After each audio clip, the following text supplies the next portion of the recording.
Hi, you guys. This is Richard Sachs. I'm your host on Lost Arts Radio. Welcome if you're new, and welcome back if you're already familiar with our show.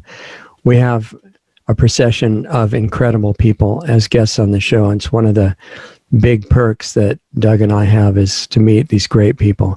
And many of them come through that forbidden channel of Alex Jones's shows. And I take a chance by even mentioning his name because we could disappear for that. But that's just what happens. And right now there are so many great people trying to express their messages through that, as far as I know, one of the largest open channels that you can still talk on. And other than, and still tell the truth about things. So what I hope with some of Alex's best people is that they might be willing to come on here and get into a little bit more depth. One of the ones I was super impressed with recently was a man named Maj Toure, if I'm pronouncing that correctly. And I just thought, wow, this person is clear and sharp and brilliant and aware of a lot of things and on many levels at once, historically knowledgeable, and but mainly the understanding and the character, because if you have brilliance and you know all these historical things and you have a really high IQ and all this, but you don't have the character, and which boils down to caring for yourself and other people, then the knowledge gets misused in the end. And people like Madge are doing the opposite. So he's also got an organization that he started, and I'll shut up in a minute so we can talk because we don't have a lot of time, called Black Guns Matter. And, it refers to one of the God-given rights acknowledged in the Constitution.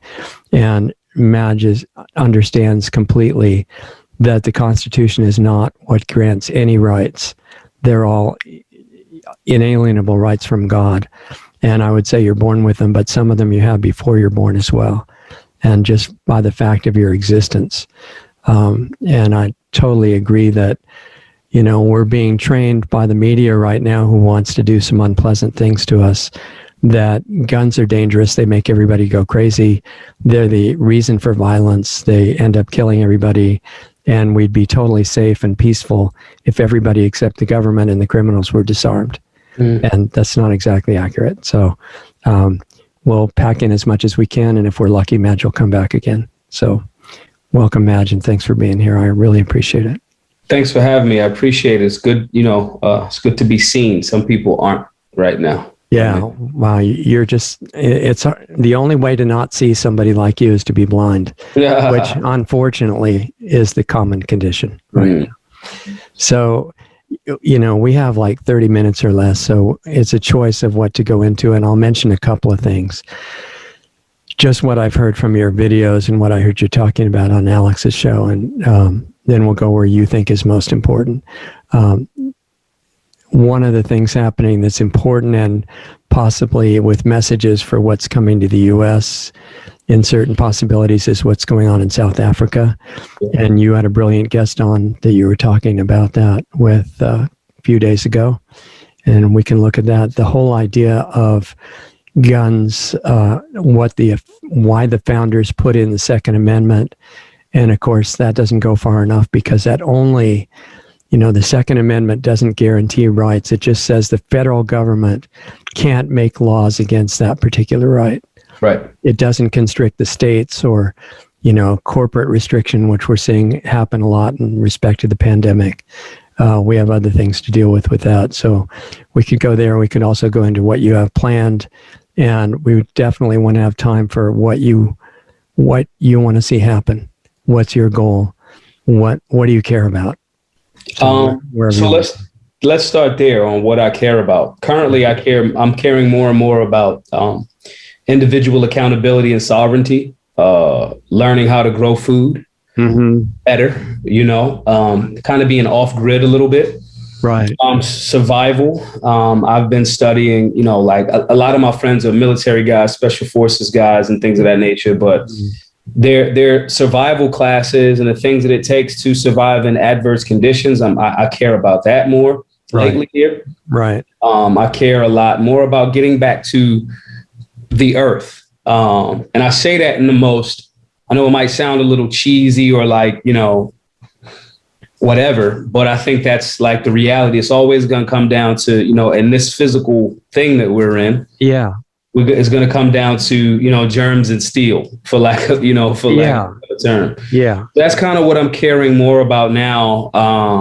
And just gathering people that's kind of like on the level, or that's on the same frequency, same wavelength, and building something with them, leaving, breadcrumbs and information and making ourselves available to people that want to access different levels of information. Absolutely.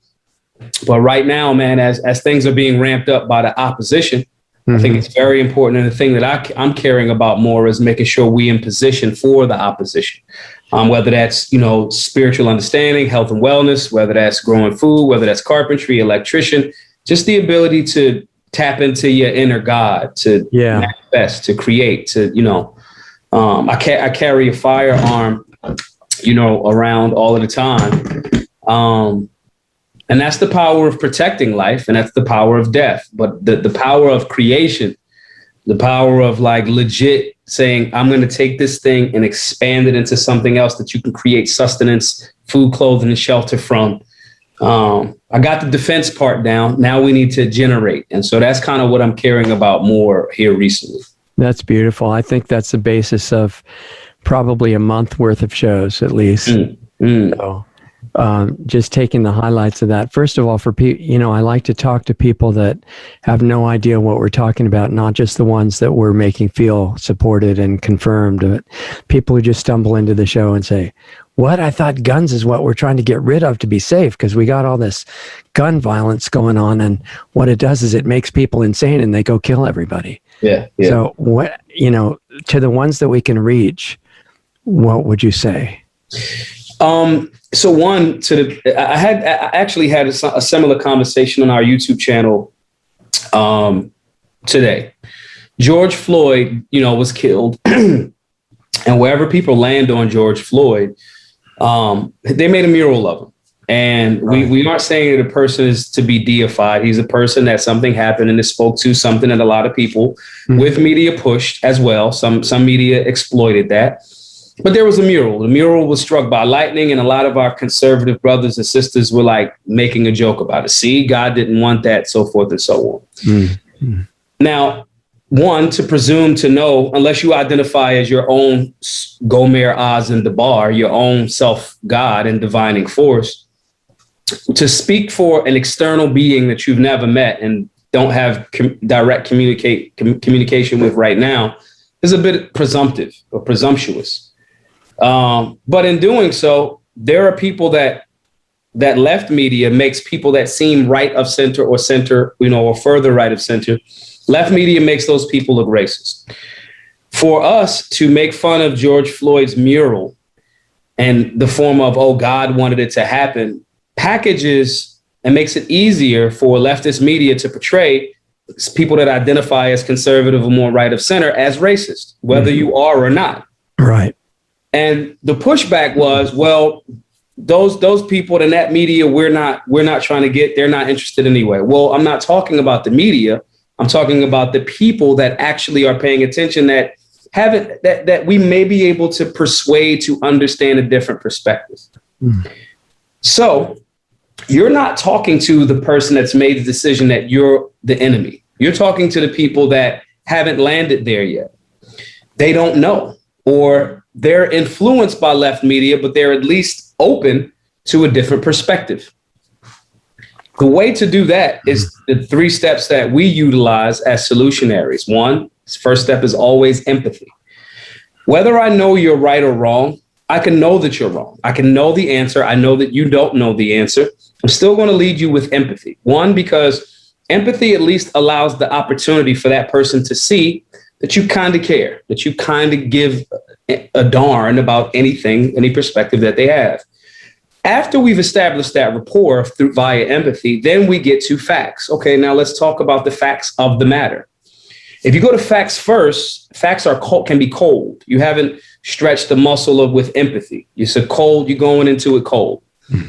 Facts are facts, they're cold. But the empathy is the feeling that, hey, this person cares.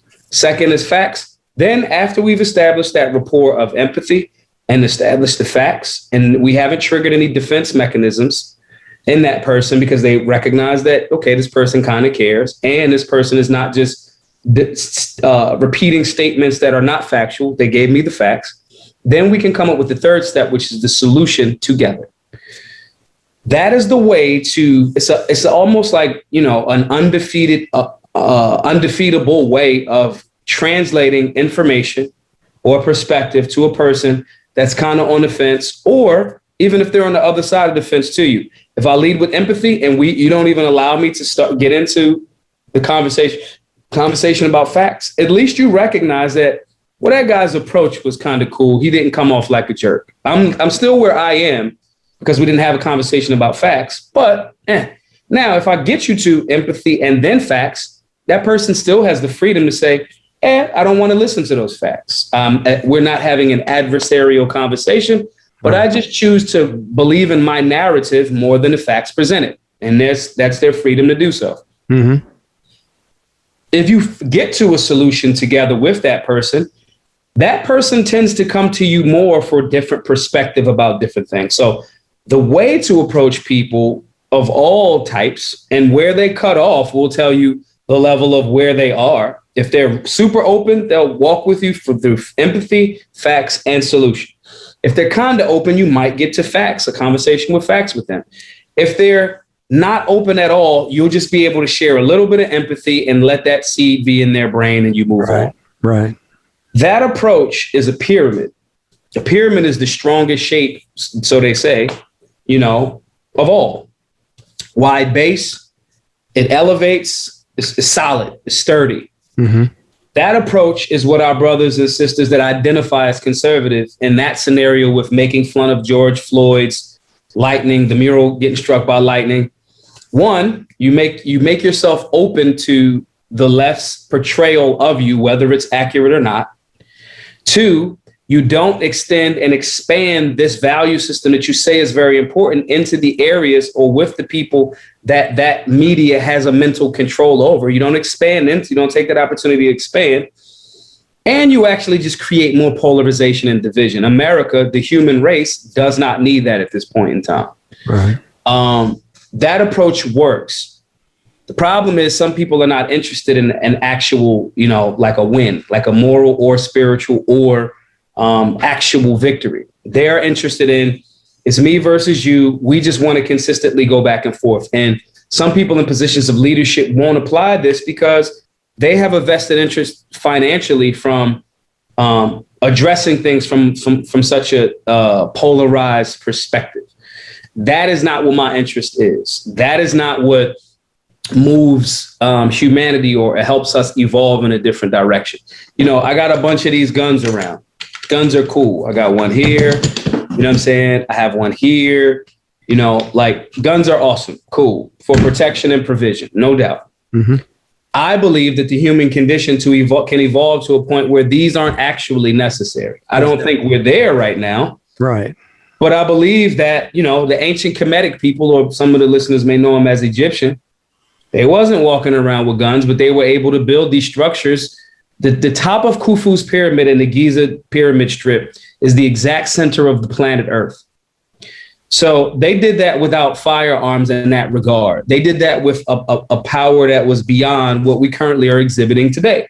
Yeah. So I believe that the human condition can get to that point. I also believe that there's people that don't want it to get to that point.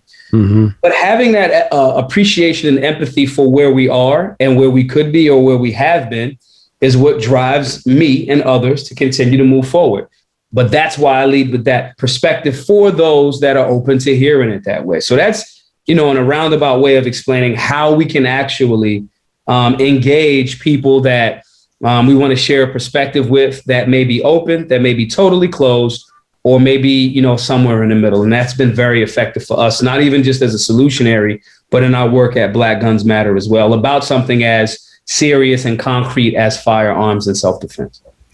So people need to understand, as far as firearms go, that if the population is disarmed in the current world situation with the consciousness and frequency we're at now, they're subject to some bad things happening to them. Absolutely. Absolutely. There are entities, energies, people, beings, whichever, insert whatever way you want to describe them as, that, they're not interested in freedom and liberty and expansion of this human experiment. Right. They're interested in the destruction of it, or at least on the minute level, the complete domination of it for their own interests. Guns stop that. You can't get me to do anything if I'm armed that I don't want to do. Right. And if they can collectively convince people to, hey man, guns are bad, only the state should have them. Yeah. So it's an amazing win for them. And obviously we know that that's false. Every time there's been a scenario where massive amounts of unarming the people has existed, not long after it, there has been massacres, whether we're talking about Mao, whether we're talking about whatever, the Mafa, the transatlantic slave trade, whatever. And, if you want to talk about the Jewish Holocaust, if you want to talk about, what is it called? The massacre at Wounded Knee. Every time there's a, hey, give us the guns, not long after that, maybe immediately, but not long after that, right. A lot of people are murdered. The framers of this place called America, with their contradictions, knew that, and they wrote it, they codified it in the framing documents to this place. And it's also smart over time for the people that are in positions that do want dominance instead of freedom, to make people not understand that concept, to make people recognize or make it look like those guys were absolutely totally wrong in everything. Even though they did some wrong things, they got a lot of things right. And I don't want to say that to gloss over. Owning humans is not like something gloss over worthy. Right. But at the same time, it's like two things can be true at once. They'll package these people this way to make the people now feel as if having a firearm, they didn't mean that for you, to not recognize the power of what was written. What was written was beings have a human, fundamental, natural right to defend their life in this physical body with whatever means possible and whatever arms possible, up into and including firearms. Right. That does not disqualify, back then black people were captive. Okay, that's cool, but that was then. And I don't care, because what was codified was you have a fundamental right to defend your life. If we want to evolve to that point, I have to be here physically and not be dominated in order to do so. Right. And the safest and most responsible and powerful way to do that is to be armed, to not depend upon the state for your existence. Right. And to have the means to put your potential government, this very limited government concept, to put even that limited government in timeout. And you do that with, having the means to defend your value system. Right, right. I completely agree with all of that. And, so many important things that you brought up that go with that, including your connection to nature, wanting to get, you're talking about the life support system of the planet. Right. And like everything else, it's being presented in a twisted and corrupted way right now, that because you're worried about, for example, climate change, which in my opinion is completely fabricated, other than the geoengineering that's going on, which is trying to cause it and is successfully doing that to some extent. That's the plane spraying toxic metals that I worked on it with one of the main scientists who was researching that, and we've got video evidence of them causing floods and droughts and all kinds of interesting things, as well as poisoning the whole place. But other than that, climate change is just being used for subjugation, as a reason to give up your rights, and people are falling for that.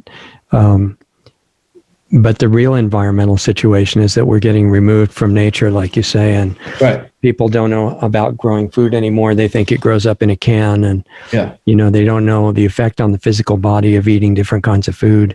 Right. One of the things that impressed me about you, and you can correct me if I'm wrong, is that you have a lot of awareness of taking care of your body and why that's essential.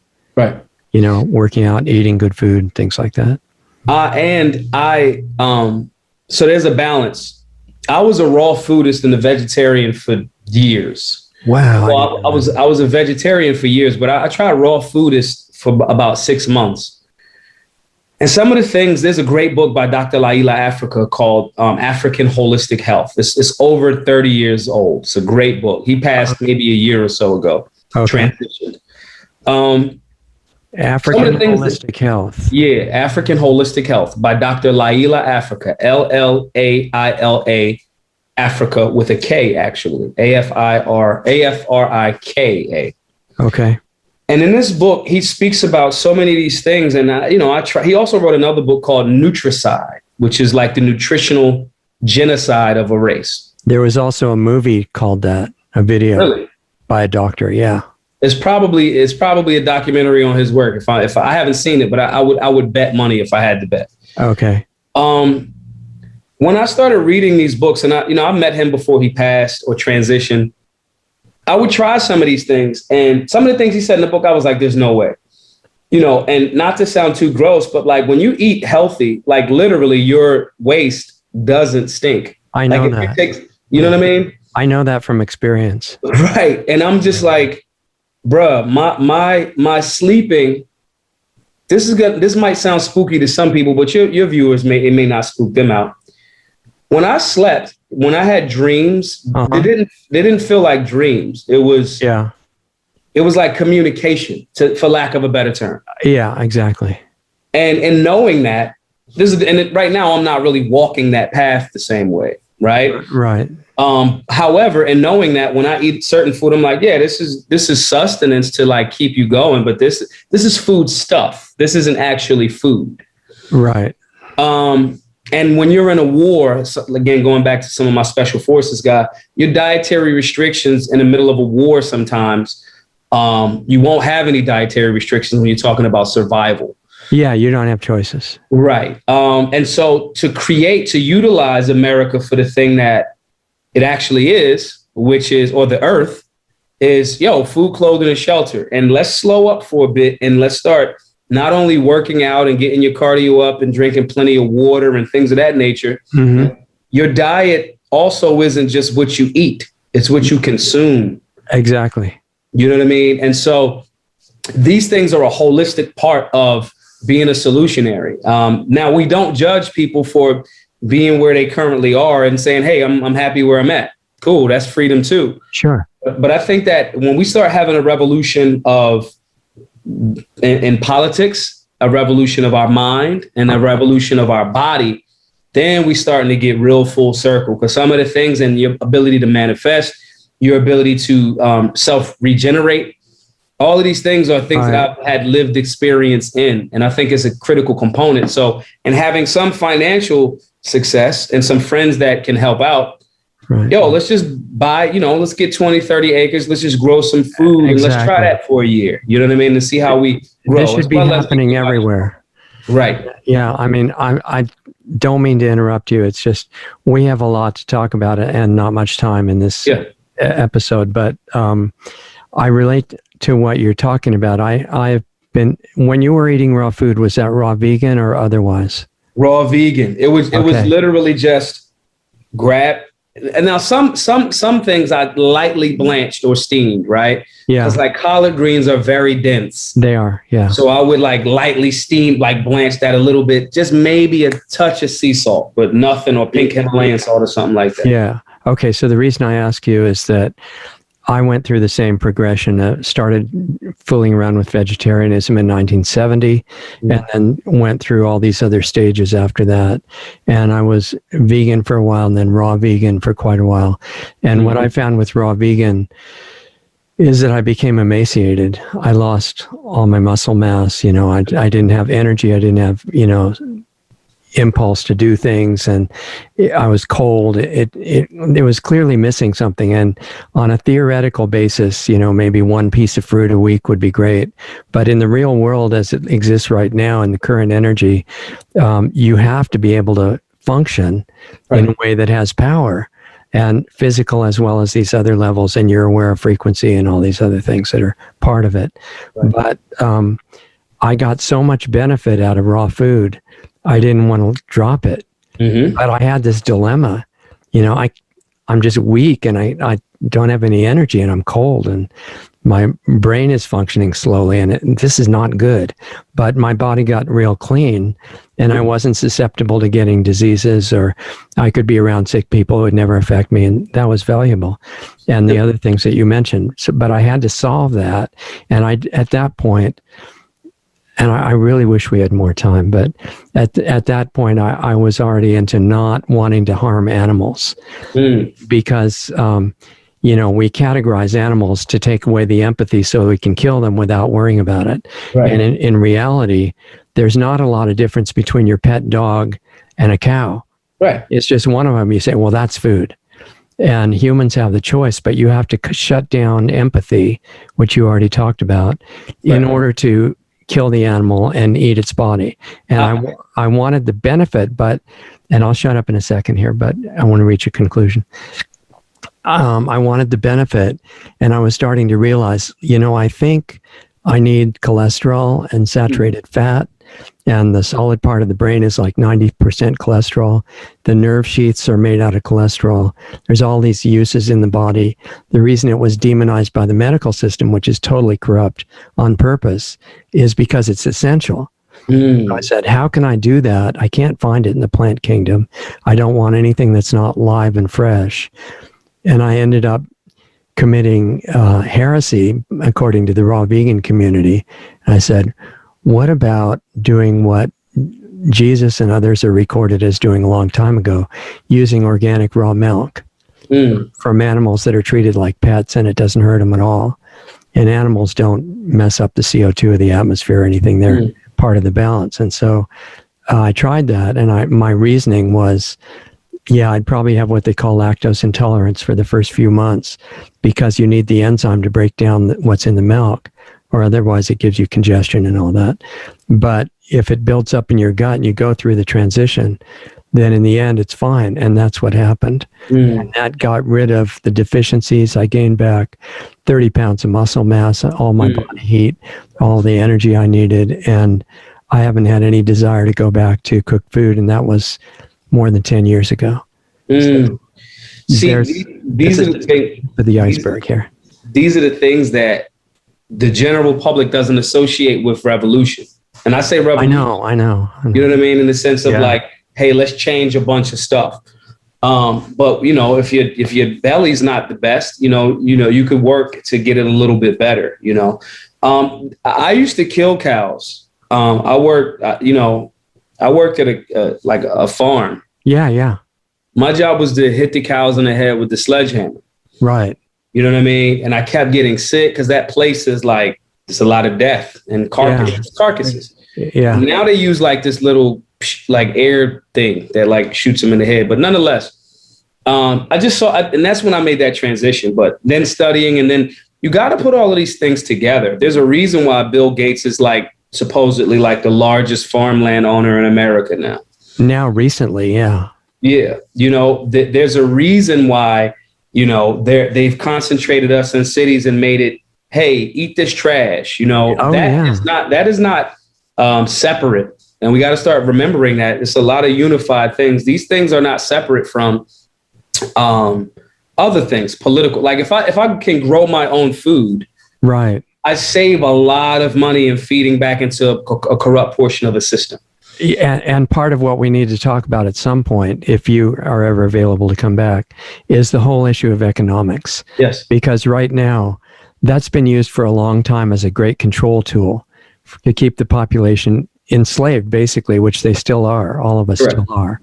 Not necessarily just racially, although they love to, focus on killing the black people. But that was the origin of Planned Parenthood and all that. Now they're switching over and enjoying demonizing the white people. And the main thing is just, you got to hate each other based on what color your costume is. Whatever side is irrelevant. But the enslavement now is becoming universal. Yeah. And one of the tools to do that is economics. And the central banks are a major tool in corrupting that whole system. Right now, stealing the value of the money. And you mentioned in the discussion with the guy from South Africa that you understood taking away the value of the money through hyperinflation. Mm-hmm. And that's happening right now. And the purpose of it is to move us all into dependence on government handouts, which will be conditional on your obedience to everything. Correct. And so these things, man, and they put them in movies, just because, every symbol is, you might think it decoration because you don't speak the language of the symbol.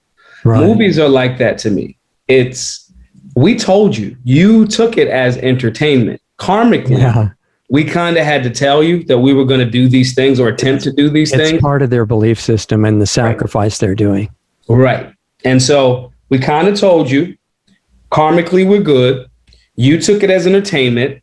Mm-hmm. And at the same time, we can also desensitize you as we try to attempt to transition you into this thought process. Right. The urban America, where the bulk of our work is open to this conversation. There's too much access to information for people to not be. It's there. Right.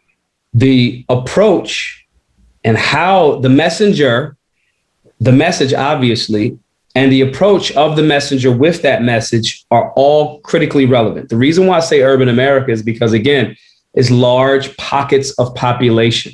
Right. Where the people, where that social currency, that human connection, that's how we have to approach it. We approach it from that way and share with people that, as well as, hey, like we said, empathy, then get to the facts of the matter. Now we get to the solution. Those solutions can take the form of, hey, man, just grow some potatoes on your roof.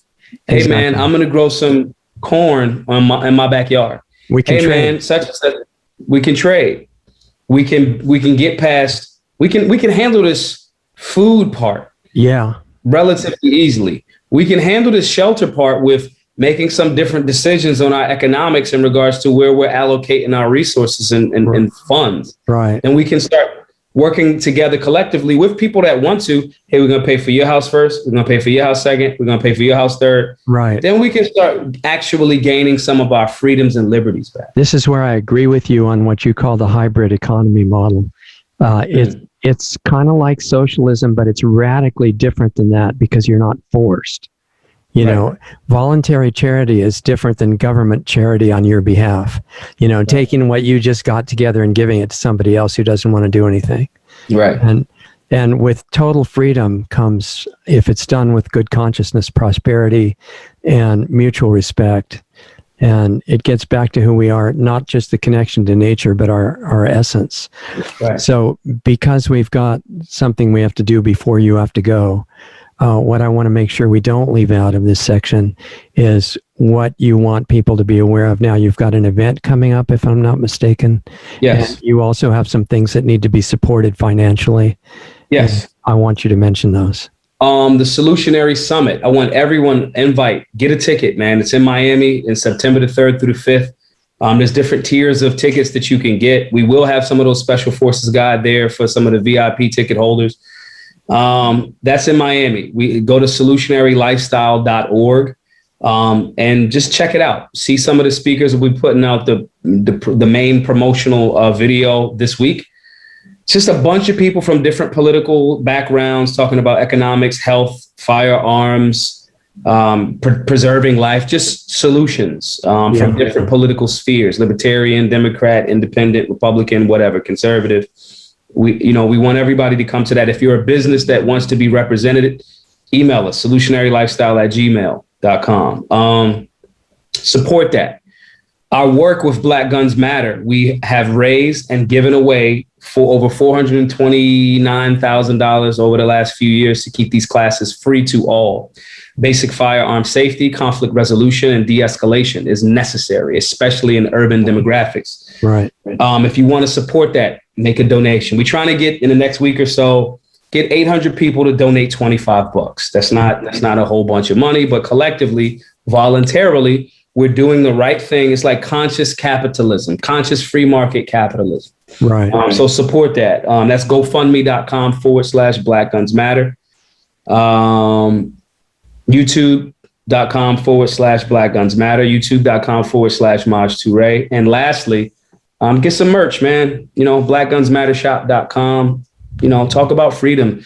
Let the things that you wear start a respectful conversation and a civil, dialogue. And that's that. But all of these things will be available on solutionarylifestyle.org. But we really want everybody to come out September the 3rd through the 5th to the Solutionary Summit. So you can see, if you're one of the people that feel like the things that we're discussing right now is it just resonates with you. And you may not have a bunch of information, but you know something, this feels good. Mm-hmm. And some of the things you have questions about, come build with like minds. It's not just you. It's not just I'm alone in this thought process. You know, you're coming out of that matrix.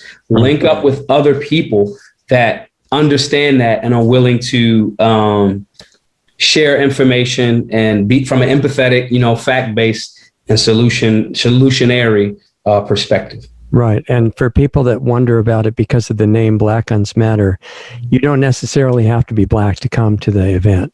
Right. No, just come, just show up. Black guns. Yeah. A lot of excellent guns are black. Right. Okay. Thank you, man. It's really a pleasure. We could talk for another week with no effort, I'm sure. So hold on and we'll say goodbye in the break here. Okay, you guys, there goes Maj Toure, and I thought that was incredible privilege that we had to talk to him. He said he'd be back soon, and what I liked about, one of the many things I liked about what he was doing that I first saw on Alex's show was he was coming out for Second Amendment related rights, which of course don't come from the Second Amendment. The Second Amendment just recognizes that they come from God, and along with all the other rights that aren't even specified in the Constitution, that you have no matter what country you happen to be in. And but he was supporting gun rights combined with empathy and mutual respect and nonviolence and de-escalation and conflict resolution and all that. I mean, that's should be obvious, right? But it's so rare these days that it comes across as incredibly brilliant. That's one thing that you probably noticed about living in a time of, I call it part 2 of idiocracy, basically, is that if you are somewhat coherent and a little bit of common sense, then compared to what you see happening around you, you're a complete genius. And that opens up opportunities for you to keep learning, improving yourself, and then sharing that with other people. And I think Maj Toure has done a lot of that. He knows a lot of historical background that I don't know. And I enjoy learning from people like that. And he's trying to promote an atmosphere of harmony between people. And I agree that self-defense rights and firearms rights are critically important and essential for that to happen. When you've got authorities that want to disarm and enslave and imprison and kill you, that's a really good time not to be disarmed. And he's understanding that along with the idea of non-violence, really. You don't solve things by preemptive violence. It's just for true defense. And it serves as a disincentive for government and other kinds of authorities to come and do things to you. So I would advocate supporting what Maj is doing. His website that you can go to, that he mentioned, where everything is that he wants to let you know about, is Solutionary, SOLUTIONARY, lifestyle.org. And he's got a GoFundMe that he's trying to support as much as he can, the firearms training for beginners, especially for beginners. Heavy emphasis on women. You don't have to be black to be trained by them. You just have to be a person who is open to learning how to shoot and how to be safe with firearms. Very essential. And supporting that can be done at gofundme.com/Black Guns Matter. And I thought it was a brilliant response to Black Lives Matter, because Black Lives Matter, as far as I can tell, is for dividing people. It's basically started by communists who have been on video saying that they're well-trained Marxists. And if you know anything about communism and Marxism, it's what you deceive the people for if you want to destroy a civilization and a country. And in response to that, which leads to complete hell. And you can see that, that you can see now that they want to do that to America and to England and to Australia, New Zealand, all the European countries, anywhere where there's still any remnant of freedom, including the African countries and anywhere like that. They want communism and total destruction. And in fact, one of the videos that Maj just did with a really interesting guest on the Black Guns Matter YouTube channel, which he's still on YouTube, which is great. He was talking just a few days ago to a really brilliant guy. I don't remember what he was named. I got too many notes to look at to find it right now, but you'll see it right away. It's what's going on in South Africa. And the guy was mentioning, that the people were undergoing all this terrible descent into chaos. And I don't think he fully realized that that's the plan. That's what was supposed to happen. That was the purpose of the fake pandemic and the lockdowns and all that. And I think it's really urgent that this gets understood, that the fake pandemic, the made up variants and all that is supposed to make you willing to take a deadly injection and with the nonsense that this is going to protect you from disease in some way, and it doesn't do that at all. It's already been shown that people who get the injection some are dying right away. Many others are getting sick, and it's being called COVID instead of the result of the injection. People need to be waked up to what's going on with that. So support Maj. And if you want to support us, we have donate buttons at lostartsradio.com and lostartsresearchinstitute.org and subscribestar.com/lostartsradio. That could keep us longer on the air. We're already dealing with a lot of censorship. And share the links to the shows if you would. And that helps us a lot. If you don't have money to help support us, just share the links. And I don't want you to give us anything, money-wise if you're struggling for survival. But the main bottom line message, as always, is take care of yourself because you're very significant and you are much more potentially powerful in terms of healing the world than you have any idea. So, I just want to see you take good care of yourself, appreciate yourself, stop condemning yourself for things that you think you've done wrong. Just do a self-assessment and just improve it. Don't punish yourself. Punishment doesn't do any good at all. It's change, positive change that works better. So that's my thoughts on that. And remember that we've got the Saturday live show going on. It's about current events usually, and you're welcome to come to that. It's all free, and the archives are free. And that's 4:30 Pacific time, 7:30 Eastern U.S. time every Saturday. And then half an hour after that is the Planetary Healing Club. And if you want to join us there, that's live, interactive. We get into deeper levels of working on all these things. And the idea of the self-assessment and transforming your own life to make yourself stronger to deal with everything else that we're surrounded with right now. Really worthwhile stuff, and you're welcome to come there. That's accessible via planetaryhealingclub.com. Otherwise, just, be nice to yourself, upgrade your own life. It's the most generous thing you could do for the rest of the world. And thanks for being here with us for the show. And let's let everybody know about Maj's work. And we'll have more incredible people coming in the coming weeks for you to learn about. Some really amazing ones that I'm not going to mention yet for purposes of not inviting extra censorship. But they'll be in the announcements on lostartsradio.com. And stay in touch. Let us know what you think. And we'll look forward to seeing you here again next time. So have a good week.